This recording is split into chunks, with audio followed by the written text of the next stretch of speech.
The signage is unpacked. The stage is set. And Provincial Party leader Athol Trollip is doing his final checks. Absolutely, we're looking forward to it. Looks like there's a long way to go. Trollip, who has his eye on the post of federal chair, has already hit the campaign trail. He believes the DA can topple the ANC in the Metro. The ruling party fell below the crucial 50% mark to 49 in last year's national elections. So technically there's about 7% percentage points that separate us. Now, we don't have to grow much more to bridge that gap. 3.5% will bridge it. But we're looking to win it. We have to overcome the stigma and the propaganda that the DA is a white party. Now, we've done that. We've done that successfully in this province, because to get to 16.6% support in this province, you cannot rely solely on white voters. The DA is hoping to win over disgruntled voters fed up with service delivery backlogs. We need to make sure that all of our areas in this municipality, and townships included, former black and coloured townships, they need to have the dignity of being regarded as suburbs. We need to transform those places. They need to have trees, they need to have pavements. But the party has its work cut out for it. The EFF visited several impoverished areas last week. Residents of Ngunu have poor sanitation and no access to clean running water.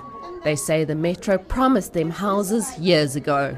We are establishing structures here in Nelson Mandela Metro, and we are going to ensure that we exist in each and every ward and take over this metro so that we can deliver better services to our people.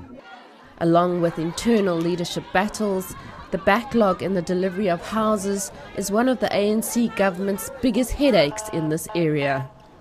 So much so that the party's leadership dissolved the Regional Executive Committee in January and established a task team to focus on rebuilding party structures. What bothers us most is the fact that we have not been good at all in terms of, one, governance in our metro here, and secondly, the fact that there are many weaknesses relating to service delivery here. That is what bothers us, and to us that is what threatens, the organization.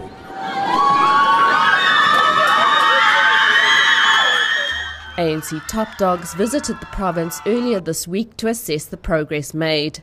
They promised to be back on the 18th of May. With respect to the other parties, we have been in a political scrum with these parties, and we have always won.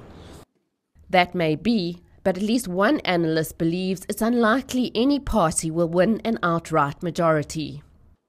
I think in all probability it is going to be a highly contested race, much like we saw in 2011, where it was pitched as a battle of two horses. But now you also have the dynamic of the EFF, which could very well function to dilute the votes that the ANC would have gotten, but also take away from potential votes that the DA may have gotten.